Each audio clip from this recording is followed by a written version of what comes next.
Una de las leyendas más recurrentes en ciudades con metro, trenes subterráneos, es la de que en su interior y amparados por la oscuridad de sus túneles, se esconden todo tipo de delincuentes, vagabundos y personas de mal vivir que escapando del frío de la policía, se ocultan en viejas estaciones abandonadas o conductos de ventilación. Paula había bebido más de la cuenta por lo que aquella noche regresaría temprano a casa, se sentía bastante mal y muy mareada, pero como era relativamente temprano decidió que en lugar de gastarse su dinero en un taxi, como hacía habitualmente cuando regresaba de la discoteca, aprovecharía que el metro aún seguía abierto para ahorrarse unos cuantos euros. El trayecto era largo y las pocas personas que viajaban en su vagón parecían tan cansadas como ella, solo un grupo de amigos que bromeaban al fondo del tren, hacían el suficiente ruido con sus bromas y risas para mantenerla despierta, pero cada vez tenía que luchar con más fuerza para no quedarse dormida. Por desgracia en la siguiente estación tenía que hacer un transbordo así que se bajó y tras caminar por los pasillos de la estación, llegó al andén en el que abordaría el metro que la llevaría a casa. El cartel luminoso avisaba que el próximo tren tardaría 6 minutos en llegar, por lo que Paula decidió esperar sentada en uno de los bancos junto al andén. El silencio y la soledad de esa estación provocaron lo inevitable y a pesar de sus esfuerzos, se durmió y casi sin darse cuenta, se recostó en el banco usándolo como si fuera una cama. Era tan profundo su sueño provocado por la borrachera que cuando pasó el último metro de la noche ni siquiera lo sintió pasar. Hasta pasada más de una hora no se despertó, por suerte la borrachera parecía haberse esfumado parcialmente tras la cabezadita, pero algo parecía no ir bien. El cartel que avisaba la llegada del próximo tren estaba apagado y al mirar la hora en su teléfono móvil se dio cuenta que eran casi las 2 de la mañana. Asustada empezó a subir las escaleras mecánicas de la estación, que ya estaban apagadas, para salir de allí. La parada en la que tenía que hacer transbordo era una de las más antiguas, viejas y pequeñas de la ciudad por lo que la sensación de agobio y miedo eran mucho más intensas. Al llegar a la salida la peor de sus pesadillas se hizo realidad. Las puertas estaban cerradas y no había nadie en la estación por lo que por más que gritara nadie podría escucharla desde la calle. Además su teléfono estaba sin cobertura, esas malditas estaciones casi nunca tenían señal y las puertas de cristal herméticamente cerradas la separaban del exterior aún por unos cuantos metros.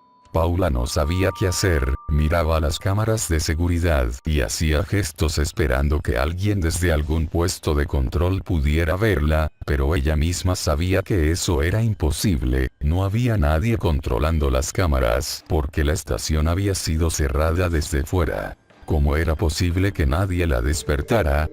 ¿No tenían los guardias de seguridad que comprobar que nadie quedara dentro de la estación antes de cerrar? Su miedo se convertía por momentos en cólera y confusión. Desde luego no podía esperar hasta que a la mañana siguiente abrieran de nuevo el metro, faltaban más de 4 horas para que se reiniciara el servicio y si llegaba a casa a las 7 de la mañana su padre probablemente la mataría. Con la mente aún nublada por el alcohol, decidió que lo mejor que podía hacer era caminar por los raíles del tren hasta la siguiente parada. El camino era oscuro y realmente tétrico pero sabía que su destino no estaba muy lejos y gracias a la luz del flash de su teléfono podría alumbrar el camino. La siguiente estación era una de las más importantes, con gran cantidad de líneas y recientemente había sido remodelada, por lo que estaba segura que allí podría encontrar a alguien que la permitiera salir a la calle donde abordaría un taxi. La idea parecía muy buena, pero a la hora de la verdad recorrer aquellos túneles era realmente escalofriante, un silencio casi sepulcral hacía que hasta la más leve de sus pisadas resonaran con el eco de las paredes. Se podían escuchar los chirridos de las ratas y el goteo de algunas zonas en las que parecía que había leves escapes de agua. Sus pasos eran cortos y se detenía a menudo a escuchar porque sentía como si alguien la observara desde la oscuridad. El miedo la invadía y paralizaba por momentos, pero ya era demasiado tarde para volverse atrás. Debía estar casi a mitad de camino cuando unas voces la alertaron.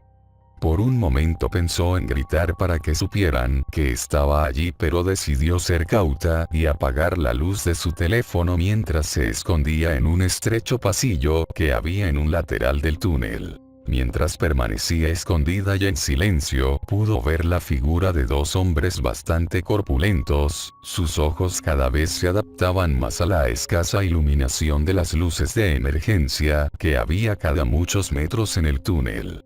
Ambos parecían discutir acaloradamente por un cartón de vino, y a escasos metros de donde se encontraba Paula comenzaron los empujones y golpes. El más grande de ellos le propinó un puñetazo que tumbó al otro y gloriosamente alzó su trofeo, mientras de un trago se bebía casi la mitad del contenido del cartón de vino. El más pequeño enfurecido sacó un cuchillo de la espalda y se lo clavó repetidamente en el cuello a su rival. Realmente se ensañó con su cadáver, y a pesar de la poca luz Paula pudo ver con claridad cómo tenía toda la cara manchada de sangre. Recogió el poco vino que quedaba y se lo tomó de un trago. Paula estaba temblando del miedo, no se atrevía ni a respirar y desde luego mucho menos a moverse. Si estaba lo suficientemente quieta, tal vez el vagabundo asesino se iría de allí sin verla.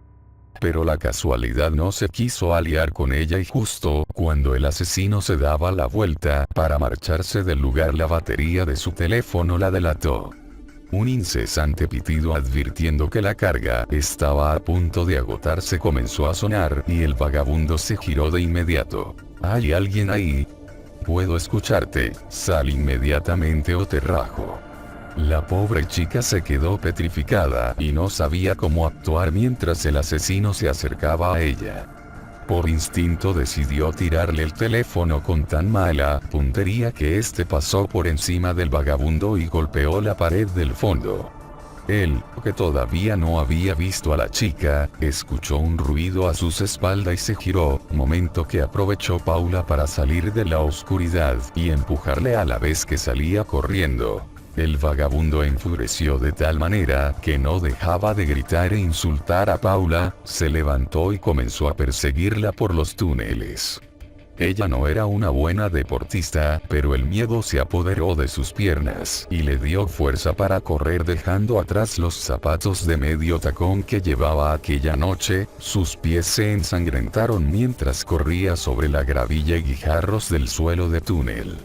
Sin embargo, el miedo era más fuerte que el dolor y no se detuvo a pesar de que en varias ocasiones estuvo a punto de caerse al tropezar por culpa de la casi total oscuridad de su ruta de huida. Al llegar a la estación, Paula ya había logrado sacar unos cuantos metros a su perseguidor y subió al andén para adentrarse en los pasillos que la llevaban a la salida del metro.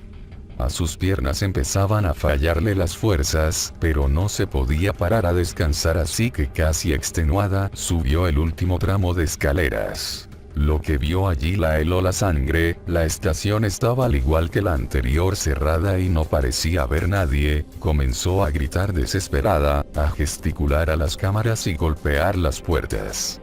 Pero su perseguidor, que conocía a la perfección los horarios y hábitos de los trabajadores del metro, ya había subido la escalera y la había cortado toda posible ruta de escape. El asesino se abalanzó sobre ella y tras inmovilizarla la violó y sometió durante más de una hora.